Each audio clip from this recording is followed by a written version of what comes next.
Good morning, everyone. This is Kim again with Fleetistics.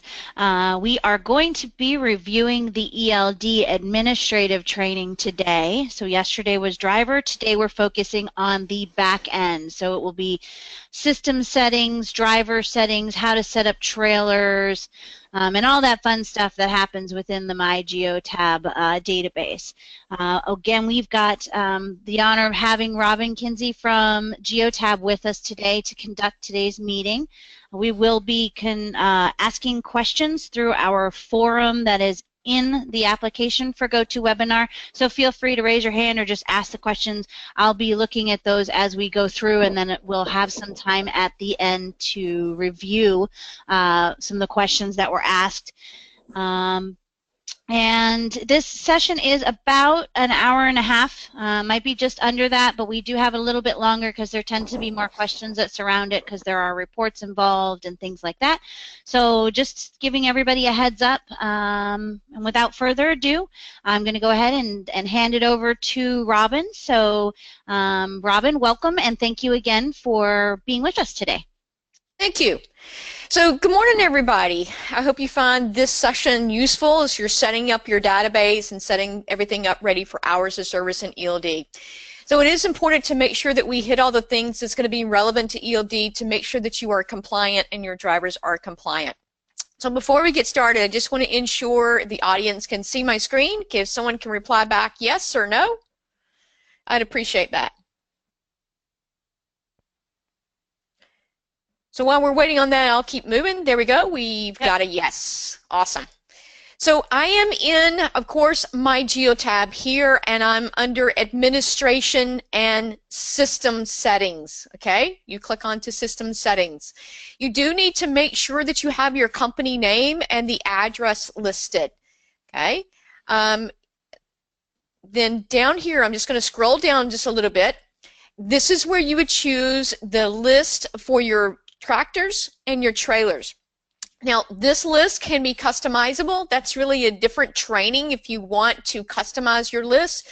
Currently today though, you can have unlimited list, but you can only choose one at a time. Hopefully sometime in 2018 you'll be able to choose several lists depending upon the vehicle, but today you can only choose one. That's also true for the trailer defect list, so this is where you would choose it. Okay? The other thing I want to point out here is down here at the very bottom under maximum personal conveyance distance. If you guys do allow your drivers to use personal conveyance, this is where you can actually put a limit on the number of miles they can drive in personal conveyance at any specific trip. Okay?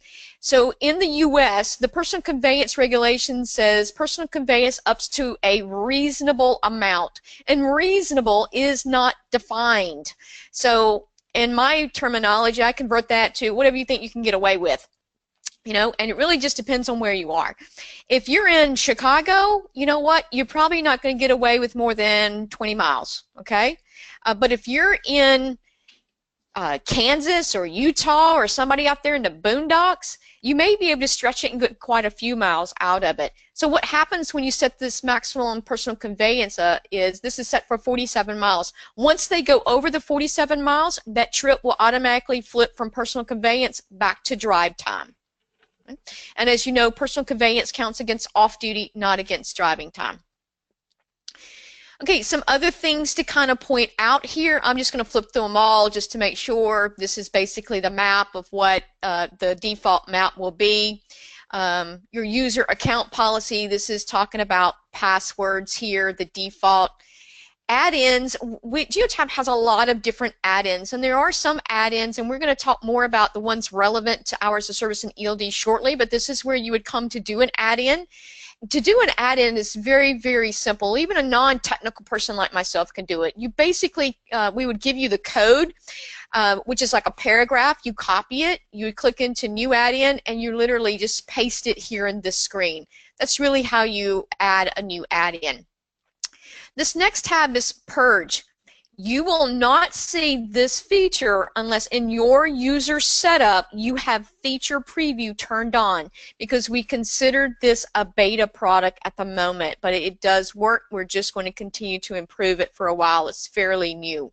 So what this purge does, because remember that you probably don't want to keep those hours of service logs for more than 6 months, more than the DVIR for 3 months, and this is where you would turn that on here. You would click the on button, and you would talk about the purge frequency, whether you want it every day, every week, however you want it.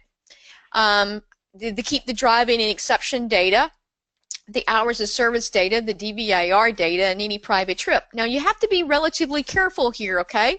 Because once you turn this on and something happens and you call Kim and go, hey Kim, you know, my driver had an accident last month, but that log is deleted. Can you get that retrieved? No.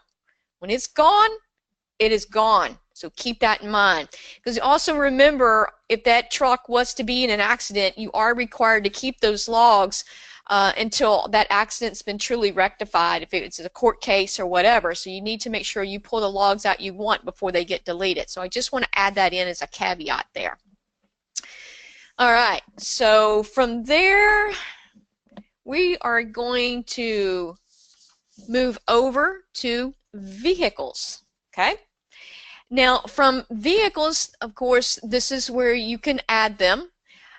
You would click right here and add the vehicle, but let's imagine the vehicle is already set up, and I'm going to choose a vehicle so that we can just play around with it, okay?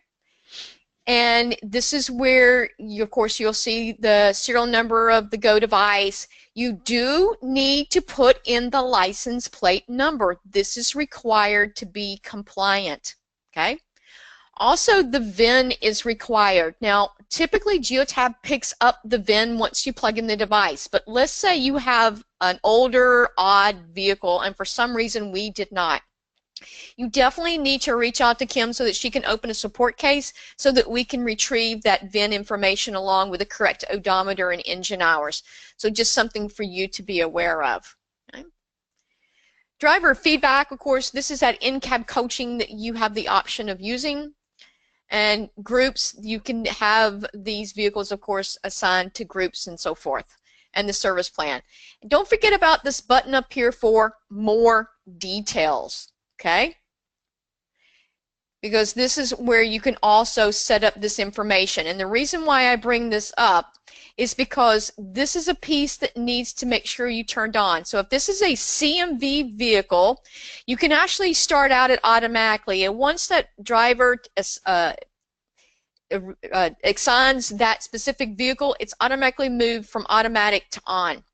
It will no longer move after that because now it's a CMV vehicle. Now, let's say you've got some of these devices in light duty. You could actually say off for them. Okay?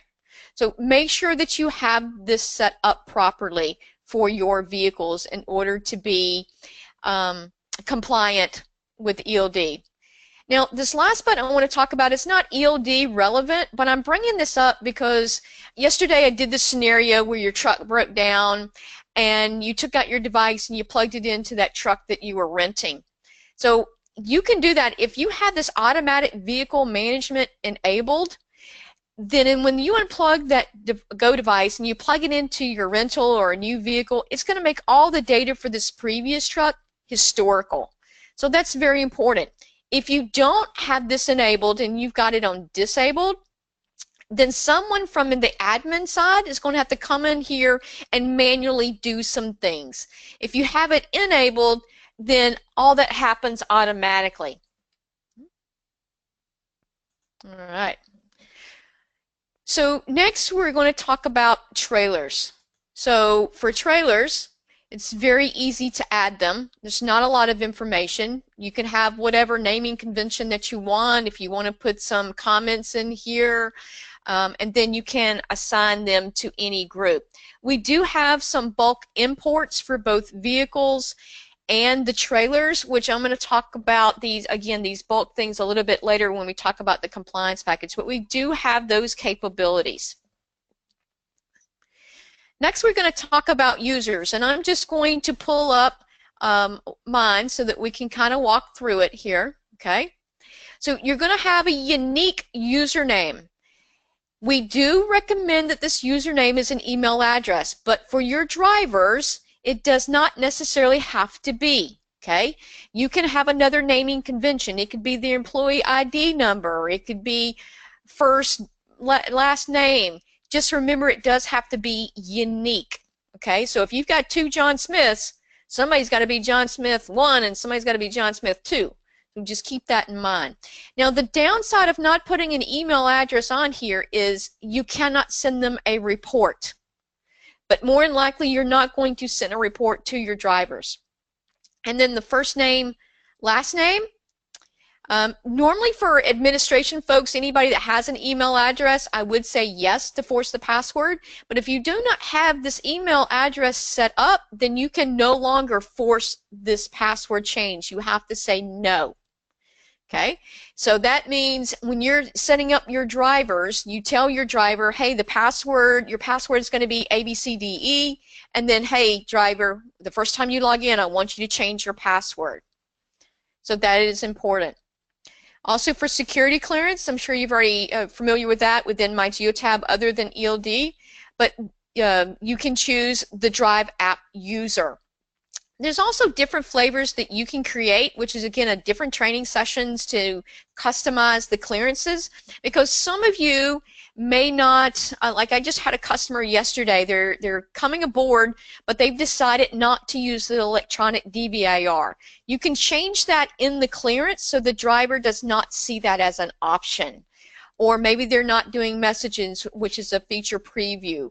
Or maybe you just want them as a logging device. These are non-ELD drivers, but you still want to log their on-duty time. So there are different clearances that you can set up, and this is make sure that you choose the correct one. Okay. All right, and then next tab for driver. You want to say yes, this is a driver. And you want to say, yes, I do not want this driver seeing anybody else's data. So this is important. You don't want Joe, the driver, to see Bob, the driver's logs or anything like that. So you need to say yes. Now, for you guys that are going to be training your drivers, you want to make sure for your user, you say no so that you can see the driver information. Just so you're coordinating all that and be able to see it, because if you have it on yes and then the first time you log in, you're not going to be able to see anybody else's logs. Okay. You also, this is mandatory, you've got to have the driver's license number and the state or province it was issued from. And use only the abbreviation, because only 2 letters are going to show up in the compliance report that the driver hands DOT. So don't spell out Georgia, just use the abbreviation.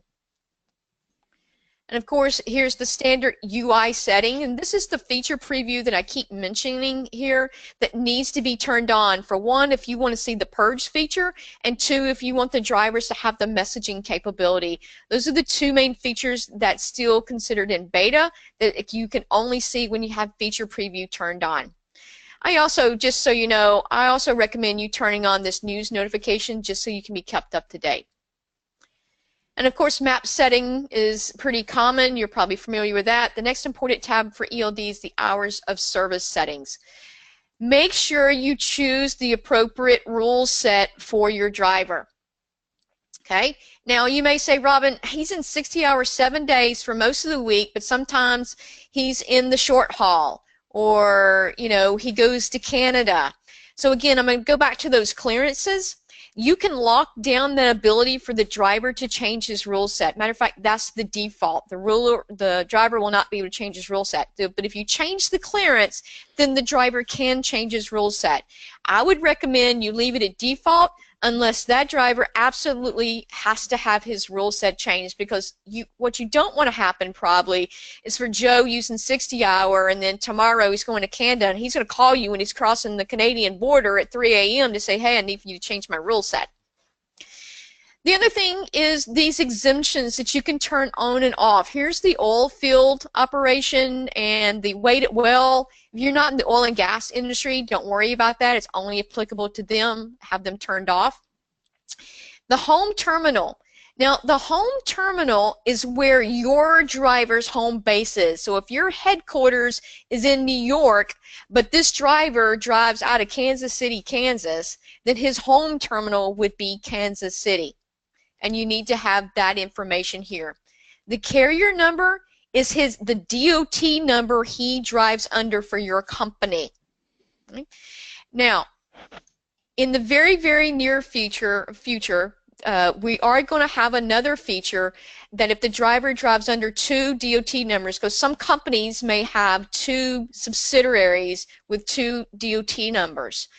And today he drives for this subsidiary, and the next day he drives for this one under different DOT numbers. So right now it's a manual thing that you'd have to come in here and change. In the very near future, hopefully in maybe the December release, we're going to have it so that you can flip back and forth between the 2 carrier numbers for the driver. The driver can do that. Just so you know what's coming. Here's a couple more of exemptions. The yard move is on and personal conveyance. So remember that this is based upon the driver. You don't have to say all your drivers have one or the other or both, because some of your drivers may have yard move but they don't have personal conveyance, or maybe some has personal conveyance and don't have yard move, or there's some people you don't want them to have either one. I do recommend you think really out of the box on this a little bit, okay? Because especially for like a yard move, you can get a little bit of creative about defining the yards. So not the yard moves. As I said yesterday, if you're on a public road, that is not a yard move. But if it's at a customer location, you could consider that a yard move, or some other locations like that. So I'm not the FMCSA, I'm not speaking for them, but I do think you've got a little leeway here. So if that driver typically does not do what's technically a yard move, and you're yard moving that truck from lot to lot or something, most people call them like yard monkeys, you've got those guys to do that, I still would maybe consider allowing your driver to do yard move. And similar to personal conveyance, you know, if he's running out of time and he's just dropped off his load, and he's 10 miles away going home, it would be nice for him to be able to use personal conveyance and not be in violation. But that's just the thought, to try to leverage some of these exemptions. Now, the authority name is based upon your headquarters. So I said that the headquarters is in New York. This is where you would put it there. All right. From there, we're going to continue moving on. So let's talk about, yesterday I showed you some logs, so let's pull them up. I'm going to go to activity, hours of service, duty status logs. I'm going to come here to options. I'm going to say this month, and I'm going to pull up the logs that we were looking at yesterday, which was Juan Gonzalez. Now let me point out a couple of things to you before I hit apply change. Include system logs and include intermediate logs. I advise you just to leave this as no. And let me explain what each one of these buttons are. Include intermediate logs. The intermediate logs, according to the ELD regulation, says if your driver is driving for a long period of time and there's no status change, is to really almost like do a ping every 60 minutes to say, yep, he's still driving. And it actually creates a log. And it comes out as INT. So I've had customers turn this on, then they call me and want to know what it is. So I do still recommend, there's really no need to view them. There's no purpose for it other than to be compliant with regulations. So I normally recommend to leave that off. And include system logs. If you're troubleshooting or doing anything like that, trying to double check something, then I'd say yes, turn it on. But for the average Joe, for the average looking at your logs, I would advise not to turn these on. It just gets confusing. And then I'm going to hit apply change. So here are my logs from yesterday that we created. Okay. Remember when I moving truck to shop and I had a pre-trip DVIR, all of this is in here. So you can see all annotations by the driver. The check mark means that the driver has verified his logs. Now, according to regulations, he only has 14 days to verify his logs. So it's important that you guys stay on top of that to ensure that the driver is verifying his logs. So legally, if he does not verify his logs in 14 days, What you have to do is literally print his logs out, bring him into your office, and make him literally sign his signature on those logs in case you are audited. So as you can see through here, here's the date. Here's my co-driver, Sally, and I'm in the East Coast time zone. And how many miles I drove, I can also see the graph just like the driver can, okay, with my totals right over here. If there were specific colors, or I would see all of that. It also, of course, tells me the trailers and my distance. The reason why you don't see distance all this, remember this is my training and demo database, so most of these are manual logs, but it is in my vehicle, and here's the number of miles I drove for this one. So there are real logs in here and fake ones in here for my purposes. And again, you can view the graph. And let's scroll down and see if I can find my violation, because remember I had that little violation. And here we are. Now I'll also see that on my graph. And there's the little red mark. Now you can add and edit these driver's logs, but you cannot edit a driving trip, just like the driver cannot edit a driving trip, but you can reassign that driving trip to another driver. Now to edit a log, all you got to do is just click onto it, and instead of at 9:24, I'm going to say it was at 7:24, okay? And you can see this is the vehicle, here's my driver. You could actually add a co-driver in case the co-driver forgot to log in. You can see my annotation here for pre-trip and modifications. So if there were any changes to this log previously, you would see that that modification. And if I changed an on-duty log to an off-duty log, you would be able to see that type of modification. And then I'm going to say save. But look what it makes me do. I also have to make an annotation to any logs I'm editing, okay? And I'm just going to say forgot to log in and come up here and hit save. You can also add a log, very easy. Click on to add, same type of scenario.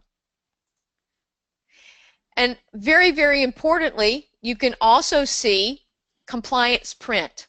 Okay, so I'm going to pull up this compliance print. This is for your auditing records. So let it come up here. I'm sorry I ran it for the whole month. I should have just ran it for a week, so it takes just a couple of seconds. And I'm going to get this a little bit bigger for you, so hopefully you can see it better. So here's, again, all the information that is relevant to be compliant, along with the graph and the logs for each day. Now, you can literally print this out if you want and file it in a file cabinet for your 6 months, for your copy. Or you can actually save it as a PDF and save it to your server. Now the regulation says that you must maintain 2 copies. Now Geotab has 1 copy on our servers. This is your copy. It is your responsibility to either print this out or save it. And at the end of 6 months, of course, it'd be your responsibility to throw that away or to delete it. So the other thing I want to point out here in the same screen is I'm going to come back up here to options, and I'm going to come up here and I'm going to choose unidentified driver. This is one of the most important things that you can do, administration folks, to ensure that your company stays compliant. Because it is the company's responsibility to make sure all of these unassigned logs is either assigned to a driver or a manual annotation is written on it. It is very easy for these unassigned logs to get way out of hand. So it's important that you assign someone to it and they stay on top of it. An unassigned trip is any time that truck moved more than 5 miles per hour and no one was assigned to it. So if that mechanic jumped in that truck and just drove it, 50 feet to your shop, it's going to create a trip, and it'll be your responsibility to either assign that log or make a manual annotation. I can't emphasize this enough. This is one of the most critical pieces of ELD from the company's responsibility. So to take care of these, what you want to do is come up here where you see this. Now notice, this is for the month. There's already, in my database, 727 logs, so it's very easy to get out of hand. But I'm going to click right here on this triangle, and I can select all that's visible, or I can select individual. Okay, because I can do more than one log at a time. I could pick one log at a time and assign it, or I can pick several. Now they're going to be organized by vehicle here. And notice there's a lot of on-duty drive. Now I recommend don't just choose a drive without choosing the on-duty that goes along with it, because for every drive there is an on-duty. Because once that vehicle stopped, it automatically moved from drive to on. So it is important that you get every pair of drive and on. So I mean, I can click all of these and say these all belong to the same driver, okay? And then I can come up here and say edit selected logs. And I'm going to replace with, and I'm going to say those were Sally's. Okay. And then let's see, I'm going to try to hit save. I have to make an annotation. Sally forgot to log in on this day. Something. And hit save. Now once I do that, it tells me progress, and then I accept it. Now those logs that I selected are gone. Same type of scenario if I'm going to go back up here and say I'm going to select individuals, and I'm going to select these logs here, come back up here again, say edit selected hours of service logs, and I'm going to just make an annotation and say third party mechanic, if I could spell that, maybe I'll just say third party rental company drove to shop. I mean, whatever it is, and hit save and accept. So those unassigned logs do not go away, but notice how we've got that annotation now and it's changed colors. So those are the things you have to do. Robin, I have Yes. a quick question for you that kind of goes along with this in our training from yesterday. So once the admin verifies and assigns them to a driver, at that point when that driver logs in, will those come up and ask him to verify those logs so that he has gone back through and certified that those are correct, they were his logs?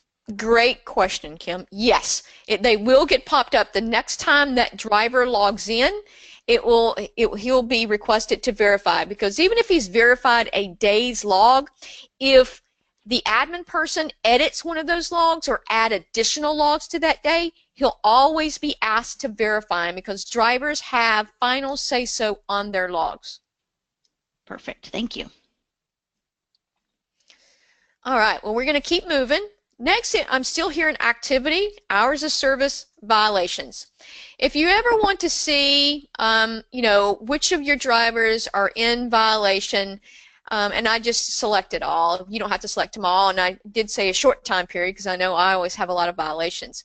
These violations are broken out per driver. So Amber here's got 4 violations. It tells you exactly which ones they are, what the violation, what the driving time. Now, if you're looking at one of these logs and you go, huh, I wonder what that is, you can actually come over here and click on to view logs, and it will take you over there to that person's logs. The next thing I want to point out is availability.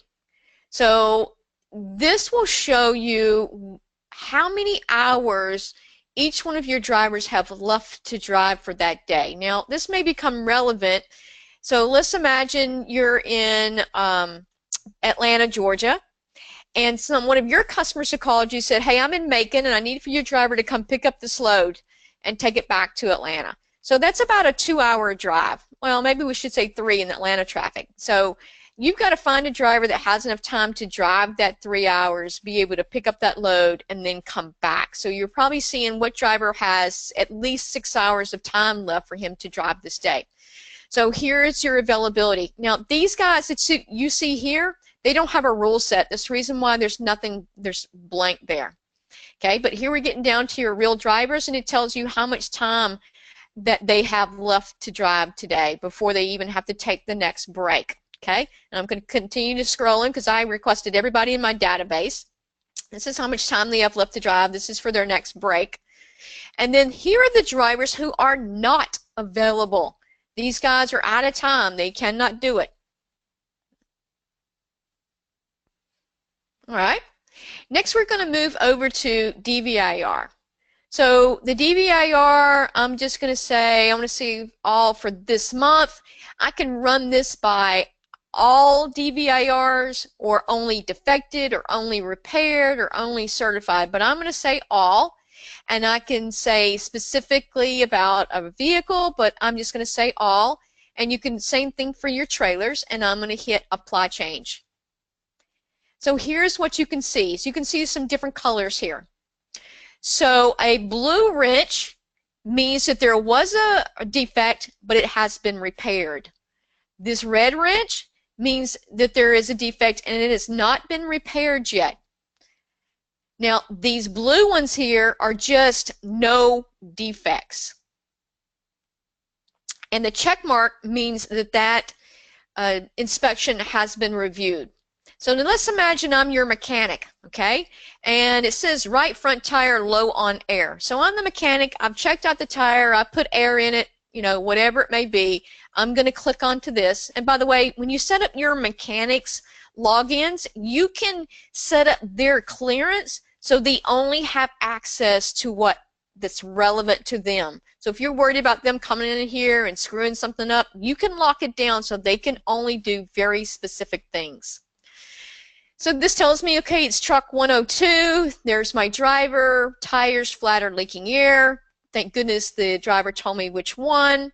Here's the address, so I can say I'm the mechanic and I have completed the repair. I can say repair mark, repaired on work order 789.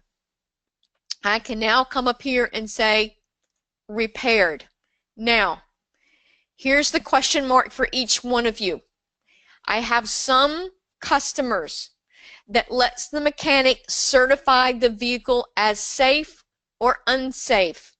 And I have other customers that don't want their mechanics to do that. They want the driver to do that next time they get in the vehicle.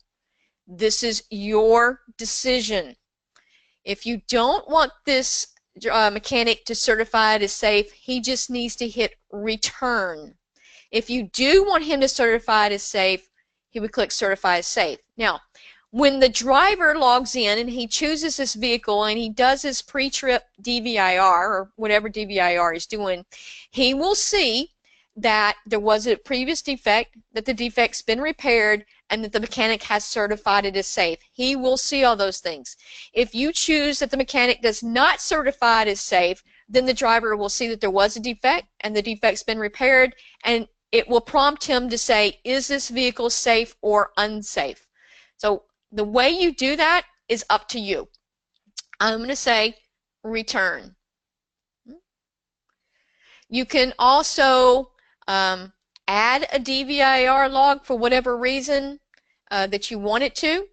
You can also, this is also where you can customize your defects. Different training session, but this is where you can customize that, like we talked about choosing a list. This is where you would make that happen. All right, so before I jump over to the documentation I want to show you, Kim, maybe you can help me. Did I miss anything? No, excuse me. I was following along with the outline and review of everything, and I think we did cover everything. I would like to open up for questions about what we've gone over so far before we get into some of the other compliance and reporting and add-ons and things like that that are out there. So if any of you have questions, please go ahead. Don't be shy. The benefit the group for everyone when you do ask and get these out, better now than later, as I say.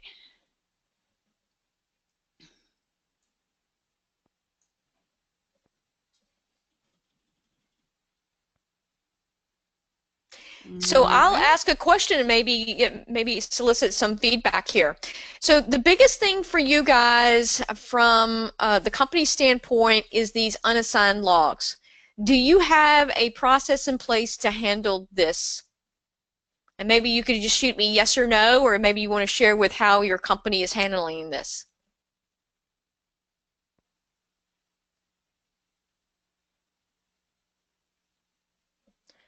So we'll come back to that if we see some feedback. I guess, Kim, I'm going to move over to the compliance guide.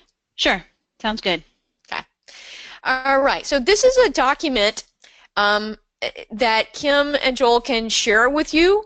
This is an awesome document, and I'm just going to make this a little bit bigger. Oh, we do have a question. Okay. All righty. And I'm going to just go viewing. So do they need to, or do they have to give the repair facility authorization to the tablets? So no, they don't. So let's say that you had a third-party maintenance repair that truck, and they turn in this piece of paper to you. You could actually have a manager or an admin person key that in, that Penske repaired it, and go from there. So you don't have to give them authorization, but somebody has to go in there in the DVIR and repair it. So if it's just a PM, like preventive maintenance, if you don't have that as a DVIR, then no, you don't. But let me jump back here for a second here and point something out to you. If you're not aware of this feature, we do have under engine and maintenance reminder rules. You can actually set up reminder rules for your preventive maintenance and your oil changes and things like that. And if you do set up this reminder rule, because this is not a maintenance application, it does have some maintenance features and functionalities. If that PM was done, you would have to come back in here at this point and say PM is done, so you can get that clock ticking again. And these reminders can be set up by time, by mileage, or by engine hours. And this is non-hours of service. This is just a bonus. Okay. So I'm going to go back to this document. It's called the Compliance and Implementation Guide, and it has a lot of very relevant information concerning hours of service and ELD. So I'm just going to scroll down here, and I'm just going to, from a very high level, point some things out to you. So if you have anybody in your company that maybe a newbie that needs some help on understanding what hours of service really is, here's a great presentation. If you click on any of these links, you can download this document that's attached to it, like this one. This video is actually a video of someone giving that hours of service. If you ever want to know where the FMCSA hours of service regulations are, you click here. It will take you to that link out there. Also for the Canadian rules. Here's a presentation that's about the ABCs, basically, of what ELD is. Who needs it, who doesn't need it. Here's a video that presents that presentation.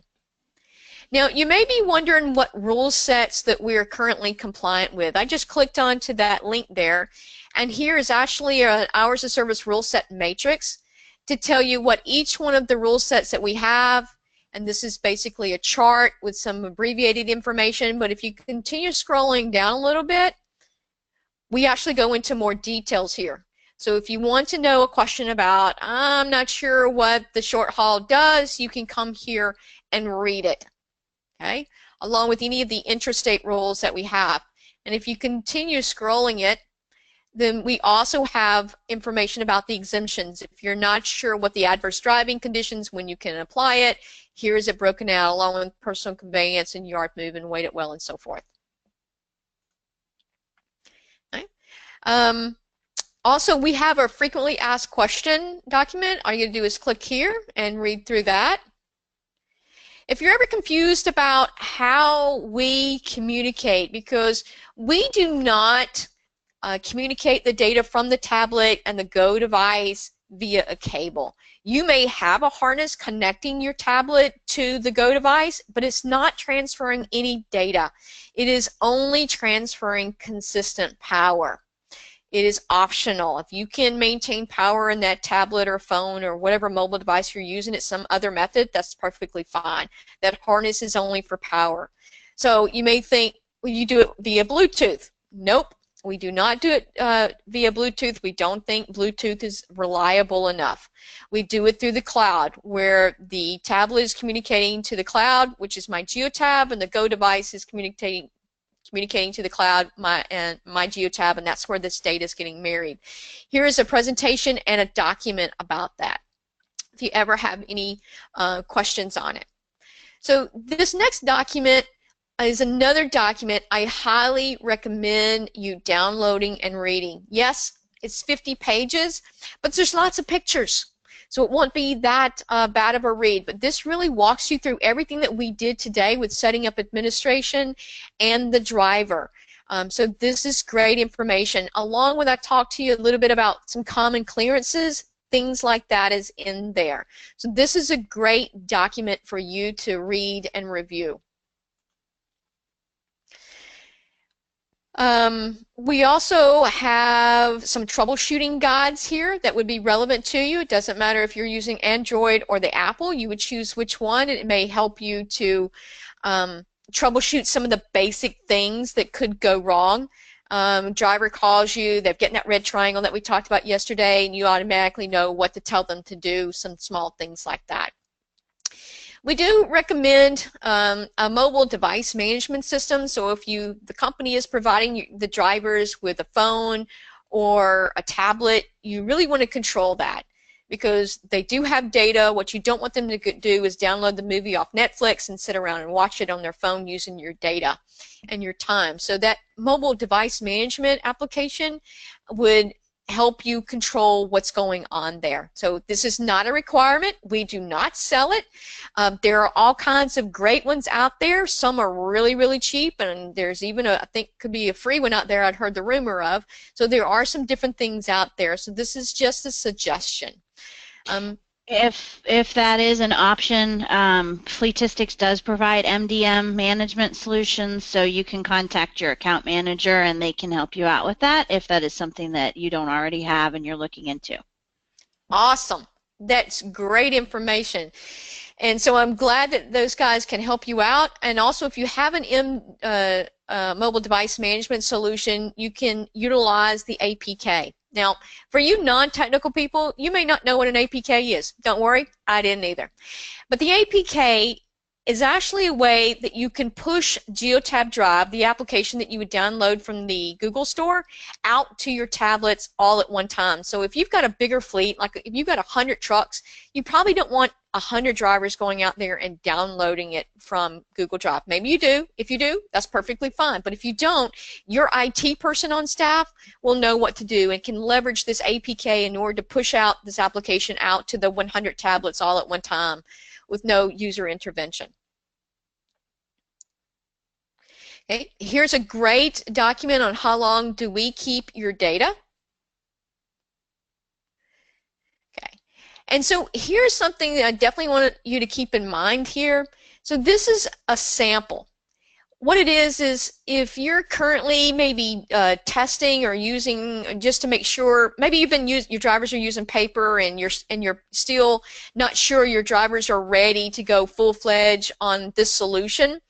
So what we don't want to happen is for them to be pulled over and DOT thinks they're running dual sets of logs. So what this little template does, and you need to put this on your letterhead and have someone officially sign it from your company saying, hey, my primary set of logs is this, whether it's paper, whether it's a competitor, whatever it is, and I'm testing this solution from this period to this period. So they do not think you're running two sets of logs. You would think that this would be a no-brainer. The reason why we created this was because when a driver got pulled over, he handed both sets out the window to DOT, and he got a ticket, and therefore we developed this template. Okay. So here's great information here. Here are things that needs to be kept in the cab of your truck. Every truck must have this documentation. Now this DVIR workflow, if you are using this DVIR solution, we recommend that you have this in here. It's just really it's a two-pager, walking the driver how to do the DVIR. Okay. And then these other three is, again, information that is mandatory per the regulations, must be kept in the cab of the truck. Now, yes, you can print them out and put them in the truck. But soon, Geotab is going to have an add-in, so this can actually be a soft copy embedded within Geotab Drive. So hopefully that will be out soon, especially for Androids. Apple is a slightly different animal, and it may be a little bit later. but you have to have this documentation in the cab of your truck. Please make sure your drivers have this information at all times, or else they will not be compliant. Here's another great one for you to review, the Administration Guide for Compliance. This is only a 2-pager, just walking, again, a reminder really of everything that we talked about today, making sure that you have everything set up properly. Okay. Again, another little cheat sheet. This is about the clearances, what you need to turn on and off. If you don't want DVIR, this is what it is.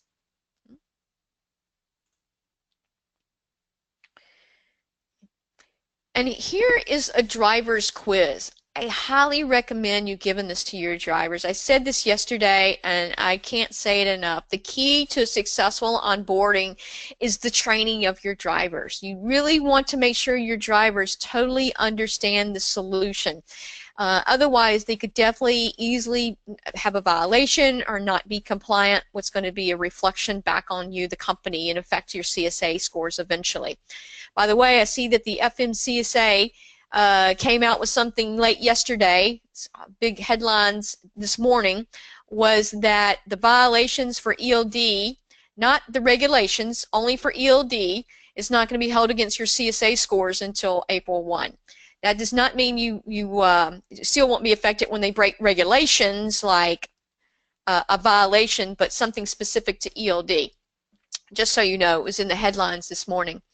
But you do want to make sure your drivers really do have this. Again, as I said yesterday, I recommend typically 2 trainings.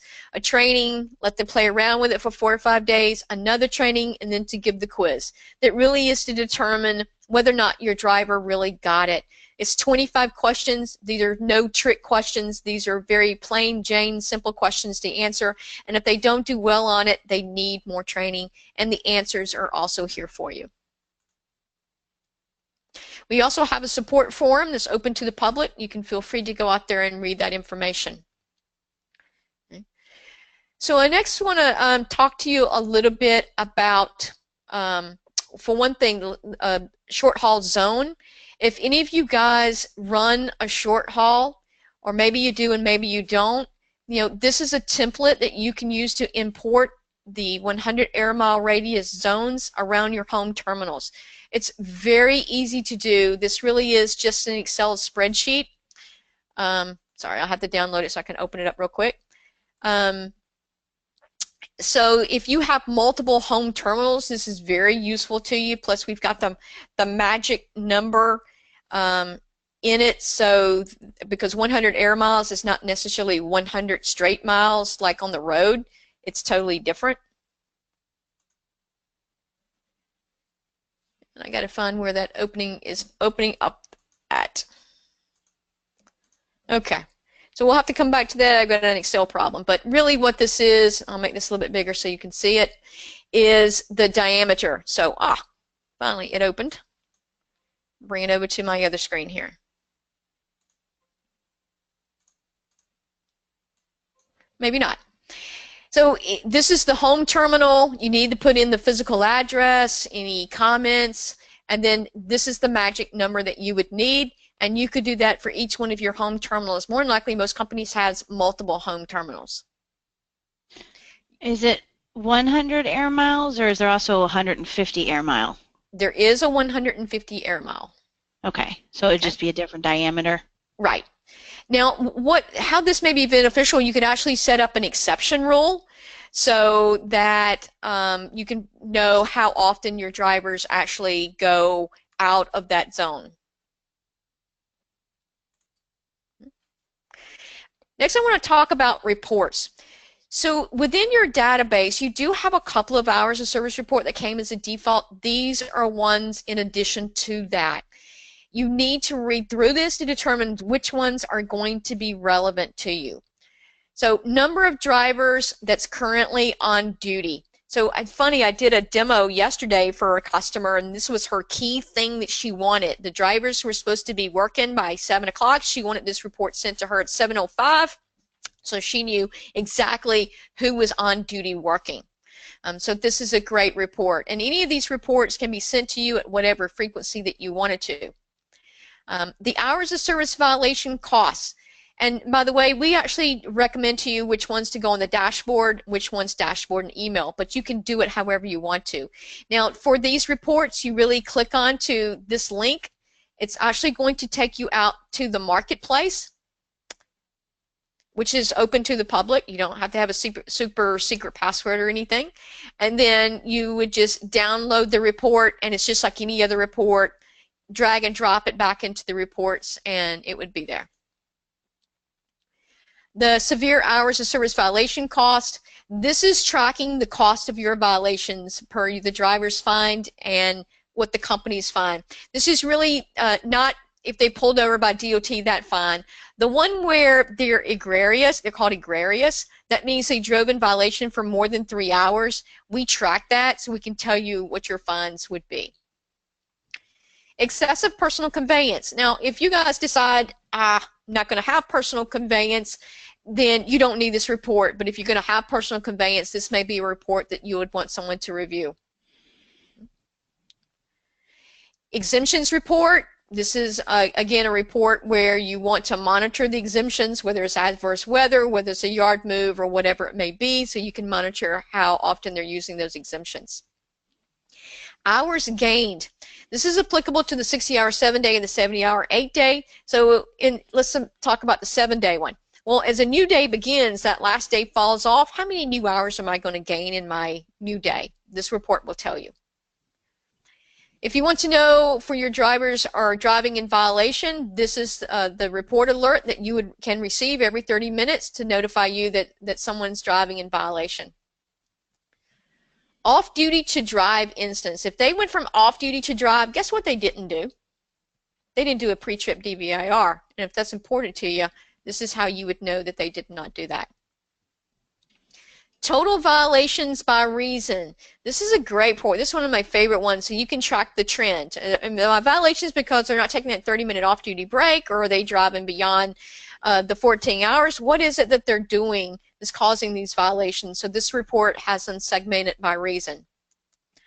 Unverified logs. So again, so you can keep track of the logs to make sure your drivers are verifying them, because again, they only have the ability to see the previous 14 days. If they don't sign those logs in 14 days, it's a pain in your butt. You're going to have to print them out, bring them in, and have them sign them. This is small fleet driver payroll. It really is only for small fleets. If anybody's interested, it's a different conversation. DVI alert defects. If you do have a mechanic that works for you, this is a report that you may want to automatically send to him. So those defects that your drivers are choosing when they're doing a DVIR, this could be automatically sent to your mechanic. And let's say you don't have a mechanic, it's a third party, like a Ryder or Penske or somebody like that. You can actually have that report sent to them if that's really what you wanted to do, or maybe to them and your manager, so to develop a work order. The problematic DVR means that they did not do a post-trip DVIR, and this report would give you that information. Now, we also have some add-ins. Now, all of these add-ins are free. If you go out to the marketplace, there are add-ins out there that does cost money, but the ones that Geotap makes, there is no charge. It's all part of the package. So we do have the border crossing for both the 60-hour 7-day and the 70-hour 8-day. So right now, if the driver needed to change his rule set, he would have to go over to options and change his rule set, and maybe he could accidentally click on the wrong one. With the border crossing, will limit him, if that's the only thing he's going to do, go from the 60-hour 7-day over to the duty cycle 1 for Canada, he can flip back and forth between that. And that's what that add-in does. It gives you that one-click button. Here's a bulk import trailers. If you have a trailers, many times when a company has 100 tractor trucks, they usually have 200 trailers. We don't want to be keying them all in one at a time. Here's a bulk import for you. And here's also the fuel tracker add-in. Now, this does gets installed, and it's in the Geotab Drive application for the driver. Now, I did show, well, I didn't show you guys, but I'm sure you're familiar with the fueling information that usually Geotab gets. But if you also want to track the costs for the drivers, again, just another added thing to make sure that nothing's being defrauded there. The driver can actually add in the amount of money he spent on that fuel, what his what it costs per gallon and so forth. You can actually use this to help you with your IFTA reports, this information. So this is an add-in you may want to read a little bit more about and see if that's useful for you. Bulk import hours of service logs tool. Excuse me. So let's imagine that you hired a new driver and he came from somebody else. Well, if he's going to be driving in that first week, he's still going to show his previous 7 days worth of logs. You can actually import his logs from another company, as long as it's in a specific format, to upload it into the system so everything would be in one place. The import DVIR tree, this is just another way for you to import DVIR list. The geotab kiosk. So what this is let's say that you brought all those drivers in this morning for a safety meeting and they need to be on duty. They could actually come here and sign in and go on duty. Here's the short haul switcher add-in. Can easily apply and remove the short haul exemption. And here are the videos I highly recommend you have your drivers watch in addition to the training you're going to provide them. The longest video is about 13 minutes.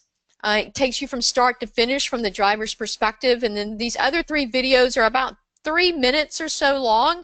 Like this one's nothing but about DVIR, this one's about settings, assets, and logging out, and this one's about messaging, and I believe there are actually more coming out. I highly recommend that you actually install these videos on their driver's mobile device. You can access them through YouTube, but then they're burning your data to go out there and watch it. If they were actually installed on the mobile device, then they would not be using data and they could watch that video whenever they wanted to if they forgot. So just some thoughts and some recommendation. You know your drivers better than anybody. You'll be sure that whatever you think is necessary will be applied. Questions?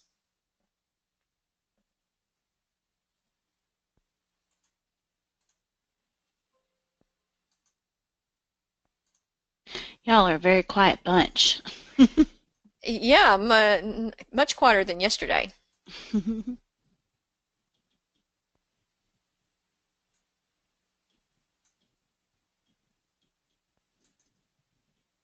All right, nobody has any questions around the compliance guide or anything that we've talked about so far today, or maybe something you had a question on and we might not have touched on it. All right. Is all administrative accessible through Fleetistics? Yes, you log into My Fleetistics and then click the My Geo tab button, and that will bring you right into that database, your personal database, and then you can go into any of the sections that we have reviewed today.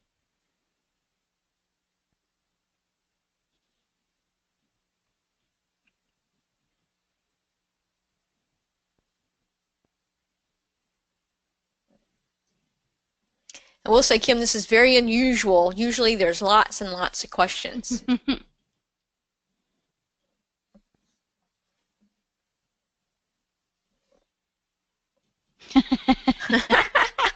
We're that good. I like it. Good one, bud. I'm glad you're that good. You'd make my job a lot easier. Can you spread your wealth around?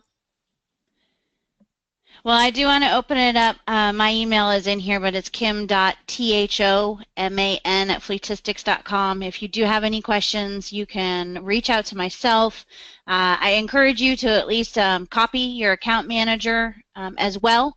And then if I don't have the answer for you right away, I can always forward it through our support team, but you know, we can get the process started. So I would imagine if some of you haven't had a chance to really go in and set a lot of this up yet, you're going to have questions once you start going through it, and that's fine. Please, you know, I encourage you, ask the questions now before you get further into it while we've got time, you know, just a little over a month before the deadline hits. So we will have another training session after the Thanksgiving break, so we'll have another driver, we'll have another admin, and I see those being pretty consistent on a weekly basis, you know, as long as they're needed. So just know that if you have people that are in your organization that couldn't make it today, you do not have to retrain all of them. They can join on the next session.